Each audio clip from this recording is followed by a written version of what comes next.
Hey, this is Justin from NIGHTIES, and I'm hanging out with Rob on Front Row Live.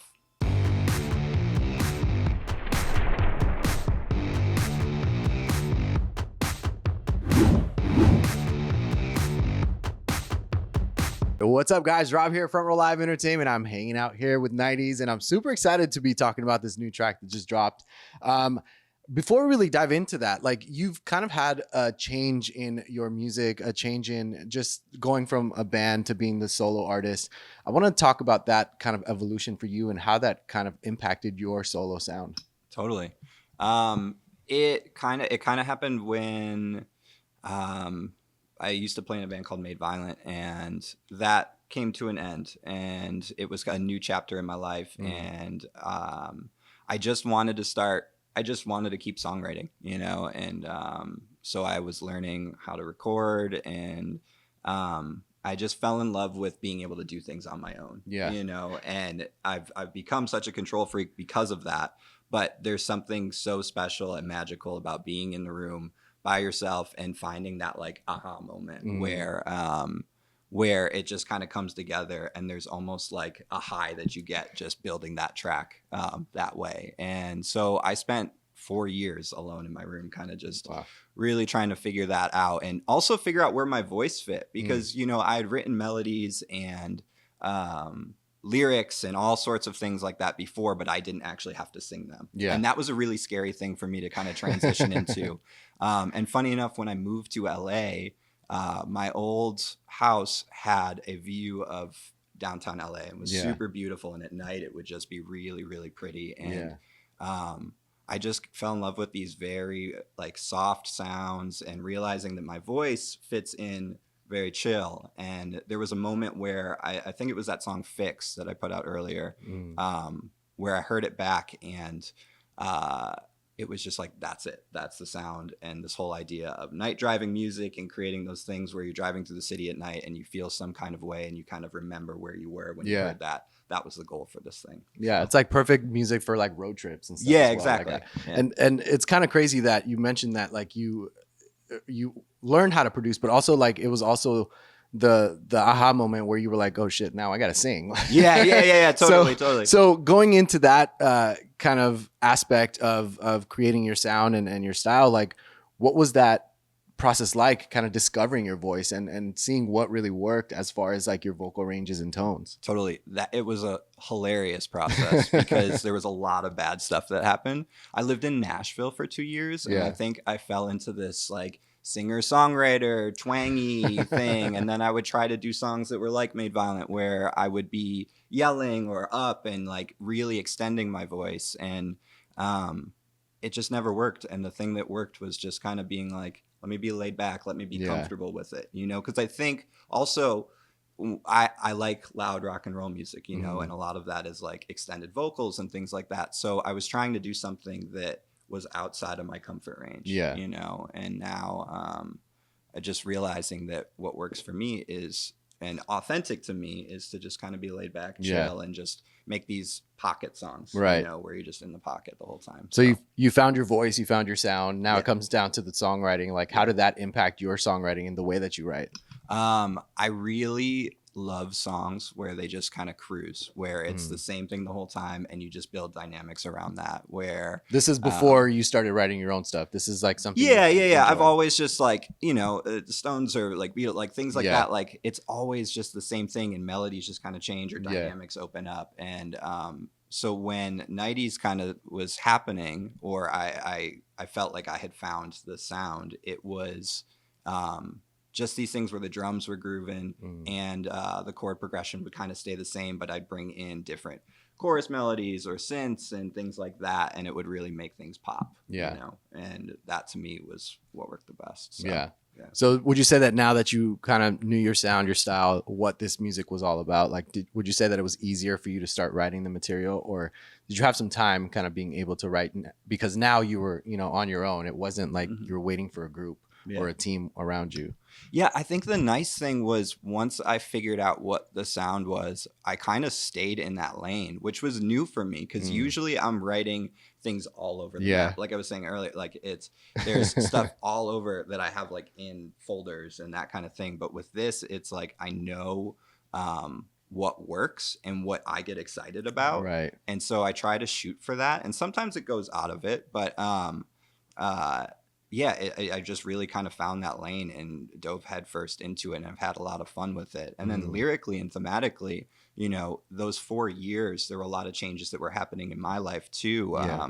I'd gotten sober and was going through that whole process of what does life look like that way, and really internalizing a lot of things and doing a lot of inner work and trying to just be comfortable in my own skin, you know. And so these songs were really a tool in being able to express a lot of that, like fear and excitement and those kinds of experiences. Yeah, the curtain wasn't in front of you anymore. So now it's like you know what's happening as it's happening. So when you're writing this music, you're getting vulnerable, you're getting personal with your audience. Was that a challenge in itself for you? Did you find yourself writing things and then kind of trashing them because you didn't feel like it was okay to kind of release, or you didn't feel right? Yeah. I think it was really scary to be super honest about things, you know, and I think a lot of these lyrics that I've been putting out have been pretty honest about certain things that have happened in the past 4 years or longer. And you know, because I think in previous projects it's like what sounds cool and what looks good on paper, that kind of thing. And this was very like, I wanted to keep it simple. I didn't want it to be like obscure. I wanted to just be authentic to me and to really keep with that idea of writing songs that I wanted to listen to. You know, because that was the other thing, was just figuring out, I had the realization that it was just like, I wanted to have fun with music again, you know, and to make songs that I just wanted to listen to in my car. You know, there wasn't a plan at first to put out songs, you know, it was just, I wanted to make things because if I didn't, I felt like I was dying inside, you know, that kind of thing. So. It's wild to me when artists say, because it's happened a few times where artists say like they wanted to make music again, like that want or need kind of disappeared.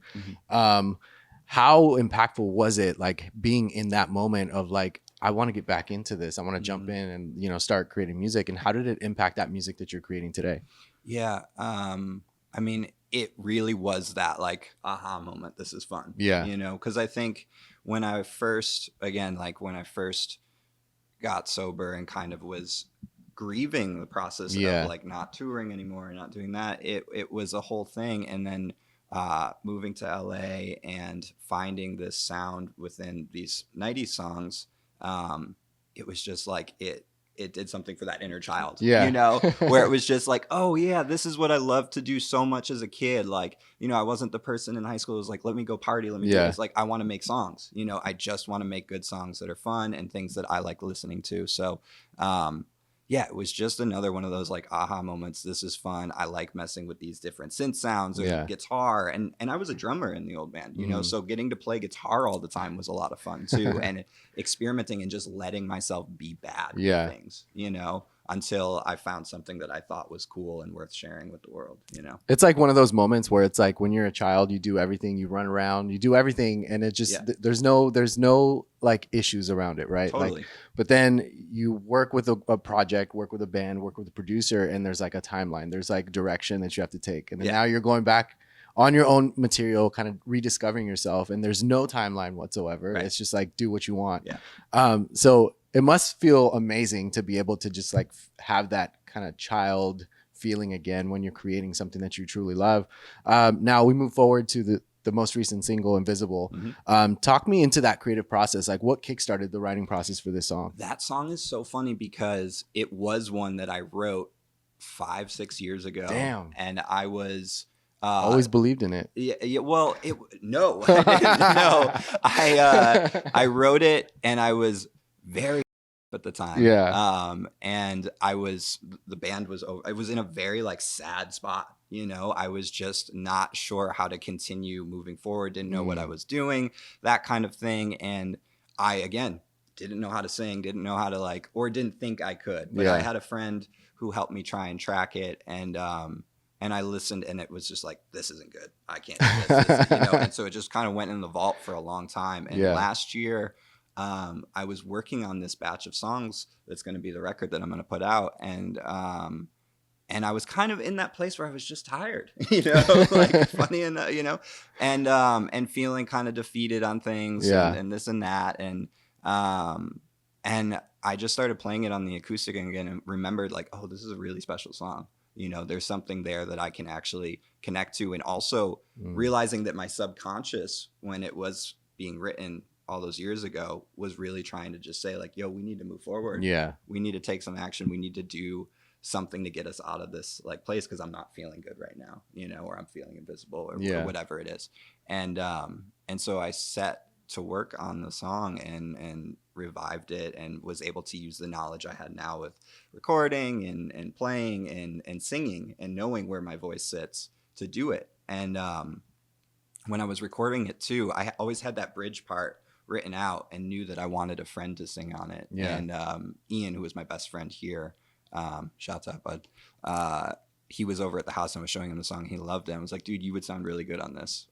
Let's do it. And so just like in that same moment, he tracked that bridge part and did it really quick. And it just kind of came together and it revitalized the song. Yeah. And it was a lot of fun. And I'm really happy that it finally got to see the light of day. Yeah. How different was the song from when you first originally recorded or wrote it? It wasn't so different. Like the main parts were there, the structure, I think the structure and bones of the song were always solid. It was just, I didn't know how to utilize my voice yet. And also I think there were a few like synth layers and different ways of playing. I think I incorporated acoustic a little bit more that added more rhythm and bump, because it's got a little bit of a groove. You know? And I added those layers into it, and it really came together. Yeah. Now, as far as producing it and recording it yourself, how did you go about as far as learning that? Was that a lot of trial and error during this recording process, or did you kind of get lessons somewhere, like go with a producer that you've worked with in the past and kind of learn from that? Like, what was that process like for you? YouTube's incredible. There we go. YouTube is incredible.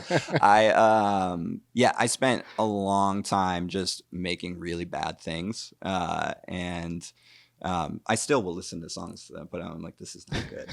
This can't be. And but I like it. I like the way that it sounds. And I think like anybody with a computer can make things that are cool, and it doesn't have to sound like you were in this immaculate studio. Right. It's just like, again, it's that thing of like, if you like the way that it sounds, put it out. If you're having fun with it, put it out. But I spent a couple of years really getting comfortable and waiting for that, or I guess I wasn't waiting, but it was just like, had that aha moment where I was like, I feel comfortable where I'd put this out, and then when it got to the point where I had to put it out, it was still scary, but there was that enough like where I can listen to it enough and be like, this is good. And so I think that's kind of it, but school of YouTube for sure. Would you say that this song kind of opened the door for this upcoming record or body of work that you're currently working on?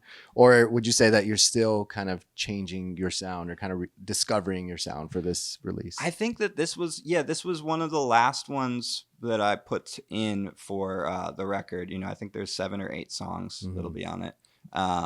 But this was one that just really solidified, because I think I had 5 or 6 done, and then this one, and there was one other that'll come out next. That really just solidified that sound. And now I've been writing a bunch more for whatever's going to come next, and it's a little bit different, like I want to do some more upbeat things and get more into that side of stuff, but still continuing with the understanding that I just need to be authentic to me and my voice and what I want to say, So we listen to the song or the music, and it's as you mentioned, it's kind of laid back. It's kind of like a driving kind of feeling vibe. Now take us to that live show. Like, how does that live show look once you start, doing those shows? I'm just starting to put that together. I'm just starting to figure it out, because this whole time it's been like, I just want to make songs in my room and put it out and see what happens and that kind of thing. And I have some friends of mine who've been like, yo, we really want to play these songs with you. That's cool. So last week was the first time we got together in a room and started working on putting it together. And it's been a lot of fun. It's going to take a lot of work, but we're trying to do it where like songs like that just groove, and like you add extra solos in, and you just kind of like, I hate the word jam, but you kind of just jam on it a little bit, and you have fun with it. And it's a whole new experience playing guitar and singing. Yeah. And I play drums, you know, so I'm like learning a bunch there, and I want to take the time to do it right. Yeah. You know, but when we do, I want to, it'll be about making sure sounds are dialed and entertaining people. Yeah. That's what a live show is all about, you know, and I think that takes a lot of practice and work too, is just like going there and making sure people have a good time and just sounding your best too. So would you say that this experience with the live band has kind of impacted your creative process as well, like the way that you kind of envision your own songs now? Totally, because I think that's what's driving me to write some more stuff. Yeah, just so that we can have fun in the set and be able to jump around a little bit. And things, you know. So. Yeah, that's cool. And you know, now we're in this age of social media. You're an artist, but you kind of posted this the other day. You're an artist, but you also have to be a content creator. Yeah. How has that kind of transition been like for you, and how comfortable do you feel creating content to be able to promote your music? So uncomfortable. So uncomfortable, and it's really challenging. Yeah. I like making songs. Yeah. Videos are really tough. That's work. Sometimes, yeah. I have fun with it, you know, and I try to stay true to like, it's always this thing of like artistic integrity or TikTok in my bedroom, you know, like it's kind of that thing. And lately I've just been like, you know what, it's okay. Yeah. You know, I think somebody told me too, because I was complaining about it one day.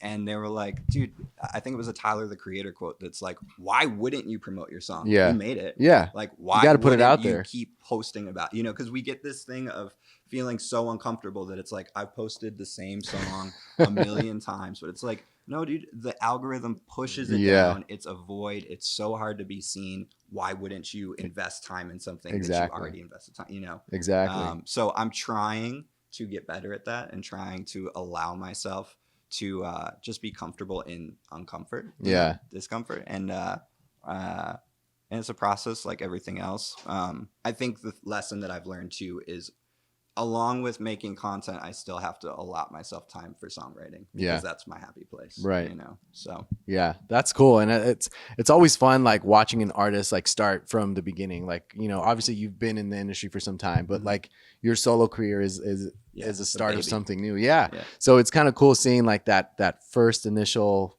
release and then the way that you kind of evolve and the way that you feel more comfortable, whether it's on stage, on your songwriting or your vocals.